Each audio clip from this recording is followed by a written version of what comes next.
on this cold and wet day here in Maryland for the informational webinar on the agricultural conservation leasing project.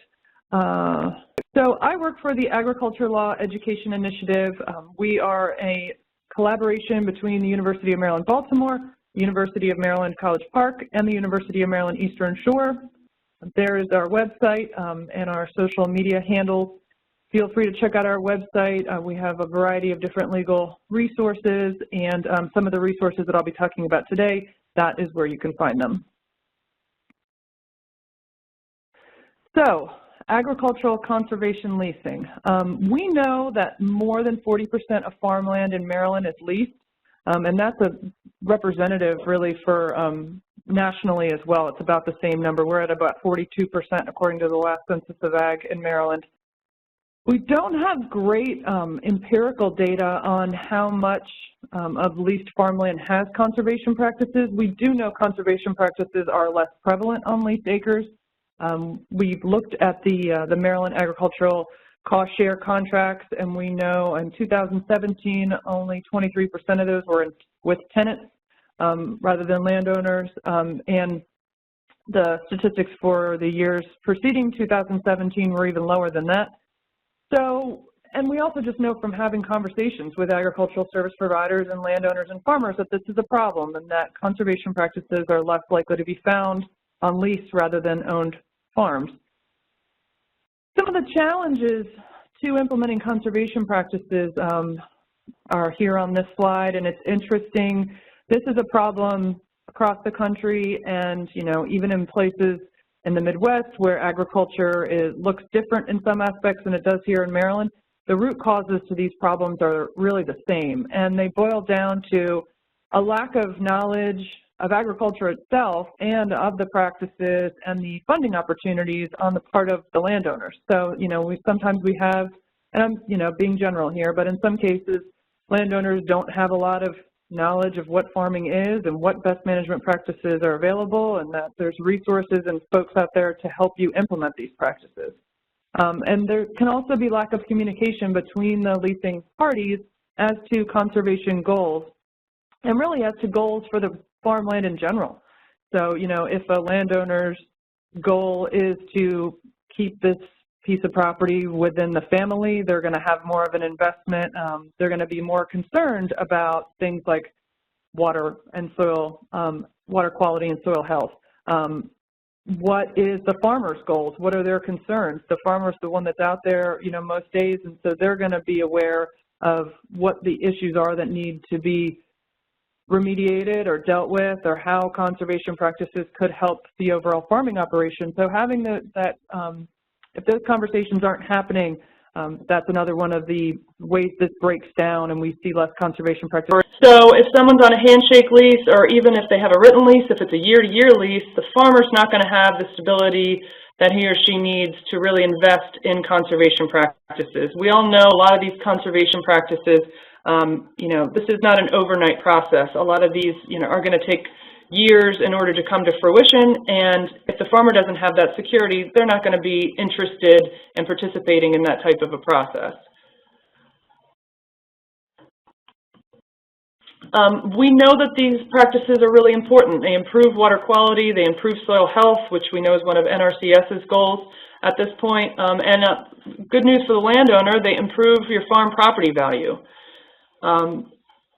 This project's coming together at an opportune time because practices on leased acres are going to help the agricultural sector meet those Phase 3 WIP goals. So we all know that we're in the midst of planning for how we're going to achieve the Phase 3 WIP goals, and this is a way that we can help some of those folks and get to some of those acres that haven't currently been participating in on-farm best management practices and aren't part of that equation.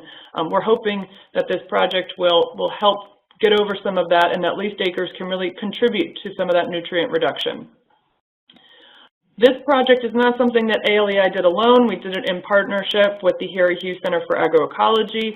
We were lucky enough to secure a grant from the National Institute of Food and Agriculture through the USDA and the Northeast Sustainable Agricultural Research and Education Program. And in order to address all of these challenges, we've created a resource document. It's available for download at umaglaww.org. It's the Agricultural Conservation Leasing Guide. We hope that this document is something that can be useful to a variety of different folks within this equation. So this is something that ag service providers can turn to and use as a resource. And by ag service providers, I mean Extension, NRCS, conservation folks, a variety of different folks, basically anybody that works with this, with farmers or with farm landowners. And we put resource information in the guide so that landowners who are unfamiliar with agriculture could pick up this document and understand who the different players are and what these practices are, what they're supposed to achieve. And then also for farmers, as I'll go through, there's quite a bit of detailed leasing strategy type information. So explanations as to leasing languages and leasing techniques that they can talk to with their landowners, and that will help them protect their business, protect themselves, and also ultimately improve the farmland by implementing some of these best management practices. So like I said, these are the different things the guide contains. Communication tools are really important, different ideas for how to structure a lease in general, and then sample lease language for common on-farm conservation practices. So how are we going to roll this out? We thought the best way to do this would be to hold leasing workshops throughout the state this winter.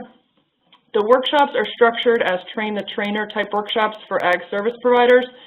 So those groups of folks that I said before, and I really think the workshops would be valuable for basically anyone who does anything having to do with agriculture, since we know almost 50% of our land is leased. And we are very, the workshops are very open and would be extremely valuable for farmers and landowners themselves to attend. So if you know folks in your part of the state that lease land to a farmer, or you know a farmer that rents land, please encourage them to come to one of the workshops.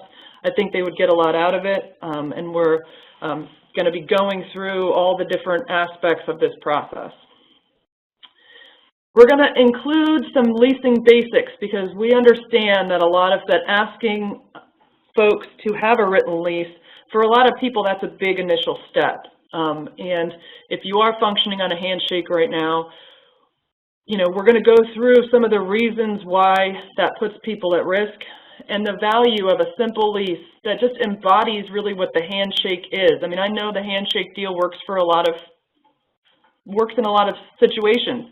And it's good until it isn't. I mean, really is the scenario. We have folks all the time that come to us at the Ag Law Education Initiative and say, hey, you know, my grandfather did it on a handshake, my dad did it on a handshake, I was doing it on a handshake until, you know, I got burned, basically, and now I need your help coming up with a lease. So we'll go through some of those leasing basics and really explain how a lease can be used as a tool. I don't think a lease should be something complicated, and it shouldn't be something that, you know, it should never be something that somebody doesn't understand. If you're signing a lease, you should understand what those words mean and what you're agreeing to. And really, in this context, a lease can be used as a tool to protect yourself, to protect your business, and then to help implement conservation. In order to use a lease to implement conservation on a farm and to keep that farming relationship strong, you have to start with communication. So there has to be a consensus on those conservation goals and priorities. And one way that we suggest folks can get that started is through the conservation plan process. So either creating a plan for the farm if the farm doesn't have one, or updating a plan. Kind of a simple way. It's also a way that we can reach those WIP 3 goals, because you know MDA really needs folks to enter into these or take advantage of the conservation plan process if they haven't so far. So it's good in a lot of ways. It's a valuable service. It's a free service. So that's one thing we're going to be educating folks on at the workshops. We'll be focusing on exactly how to have that conversation about conservation goals and priorities.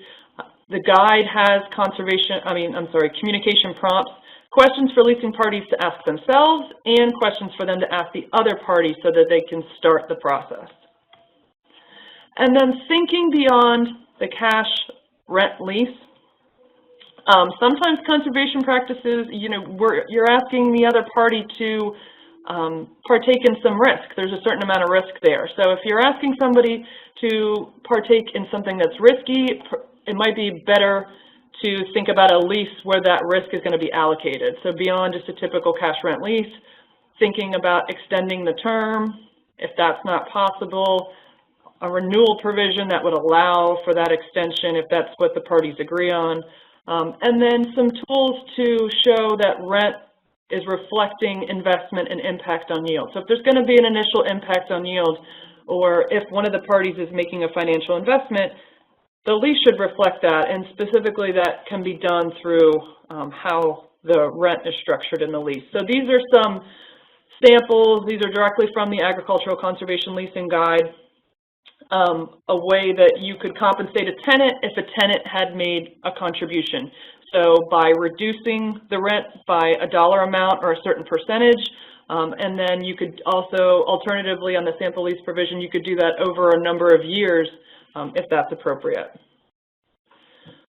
Considering cost share funding is important, so with formulating the Agricultural Conservation Leasing Guide and with these workshops, we've worked with experts and sort of picked people's brains so we really want this project to work for all the agencies involved as well. So we've talked to folks at FSA and they shared with us some of their stories about how cost share can trip people up in this scenario. So thinking about how to share cost share funding, should it be in the contract, should it be in the lease itself, and does the lease reflect the cost sharing arrangement?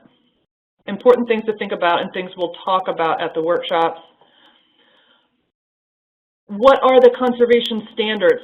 So to avoid conflicts and to make sure that these things are a success, think about, does the landowner have certain expectations for how the farm should be farmed? What is the quality of the farming that the landowner is expecting? In some cases, the landowner is not going to have very much interest in that, and in other cases, the landowner is going to have very specific interests. If the lease is silent to those expectations, that could cause conflict. So, and there's really not very much law on this in Maryland at all. We don't have any case law in which the courts have accepted an implied covenant of good husbandry.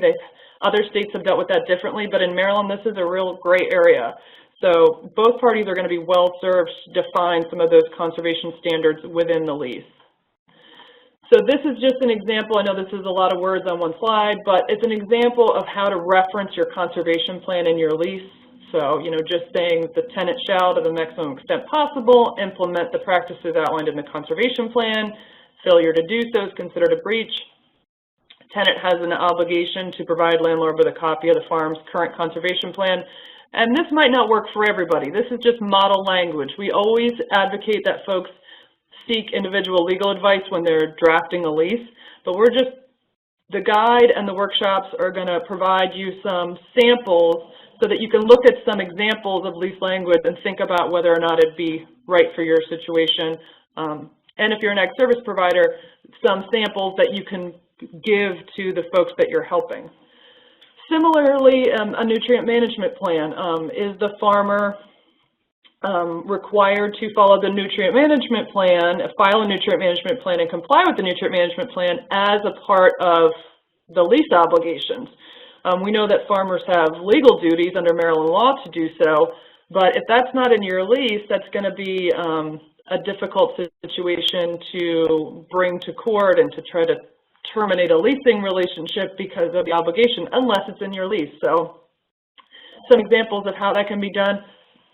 And in some cases, a landlord, this isn't every case, but in some cases, the landlord's going to want a copy of that nutrient management plan and want to understand what's happening on the property. And if a landlord doesn't put that obligation to get a copy of that nutrient management plan in the lease, they're not going to have a right to have that. So another suggestion for how to set expectations. We also have in the guide, and we'll be going over in the workshops, sample provisions for commonly used conservation practices. So this is just some sample language here for a riparian buffer. So again, setting those expectations, telling a tenant what they can and can't do within that conservation practice area. And then giving them, if you're expecting the farmer to take on those maintenance responsibilities, giving the farmer detailed information about the standards for that maintenance so that there's not confusion. When we consulted with experts across the state on this project, we heard from a lot of people that maintenance responsibilities are where this system breaks down, where the implementation of conservation practices breaks down on leased acres. So we gave that a lot of thought, and so we have, we'll be talking about that at the workshops, and there's a lot of information in the guide about how to divvy up those maintenance responsibilities and how to do it in a fair way so that farmers aren't feeling overly burdened and that the landowners just gave them one more thing to do in an uncompensated way. And I think clearly laying out what those maintenance responsibilities are is a really important way to do that. And then here is an example of some language that would compensate a farmer for taking on that maintenance. So a promise to give them a percentage of the annual CRP rental payment. So workshop attendees, the workshops are going to be from 8 to 3, which seems like a lot of time, but we do have quite a bit of ground to cover, and we're going to try to make these workshops interactive. So we'll have some interactive exercises so that ag service providers and the landowners and the farmers that are there can work through some scenarios to illustrate how the lease can be used to achieve conservation goals, because we all know every situation is slightly different, and so playing through how this would work in different factual settings, I think will really help drive home the main points. We're going to talk about troubleshooting and maintenance, like I said, since maintenance is such a common problem. So the what and the who and the how much, and by how much I mean the compensation, if there's compensation involved with maintenance. So what exactly you expect that person to do and how that's going to be compensated. Some simple things to put in the lease and to think about so that this doesn't just work initially, but carries on and is effective for both parties in the long haul. Just simple things like agreeing to meet at the farm annually, to take a look at the practices, to discuss, other potential issues on the farm that could be remediated with conservation practices or improved with conservation practices. If a landowner isn't sure if what's going on the farm is beneficial, or if a landowner has concerns about certain nutrient loading or the levels of certain nutrients going on in the soil, the importance of reserving the right to take soil samples, encouraging parties to review those leases and amend them as needed, and then also including a provision in your lease about partaking in MDA's ag mediation program can be an important thing to put in a lease just so you can try to avoid litigation, or at least forestall litigation. Okay, so with the project, the first step is really to attend one of the 5 regional workshops, and then following the workshops, ag service providers won't be alone. We will be asking them to try to do their own education with leasing parties, so with their stakeholders. We're going to provide you educational materials and reporting tools to do that, but we will also be providing 2 years of technical support to ag service providers. So we'll be holding webinars on frequently asked questions, and we'll be providing in-person assistance. So if anyone needs help following the workshop, I don't want you to feel like you're out there alone. We are there to help you, and we really want to try to make this as successful as possible. So anything that we can do 2 years following the workshops to help you, we're more than willing to do that. The conservation leasing workshops that are being held this winter, and then further education that'll be done by ag service providers such as Extension, those are all approved for nutrient management credits. So if an Extension agent comes to one of the workshops and then decides to have their own workshop in March of this year or at any other time in the future, they can offer nutrient management credits. So here are the workshop dates. I think some of you are already registered. If you haven't registered yet, please go ahead and do so. Get the date on your calendar. Please help us spread the word to those you think would be interested. I really think it would be helpful to have landowners and farmers there so that they could hear all of the information and learn alongside of the service providers. So if there's a way that you can help us spread the word, we would appreciate that. And then for more information on the workshops, you can go to the Hughes Center website, and that's the link right there. They're handling the registration for the workshops, and anyone with questions can contact Nancy Nunn. So that's what I have to say in terms of the informational webinar. I apologize for the audio issues at the outset. If anyone has any questions or things you didn't hear at the beginning that you want me to go back over because of the audio, please type it in the chat box, let me know.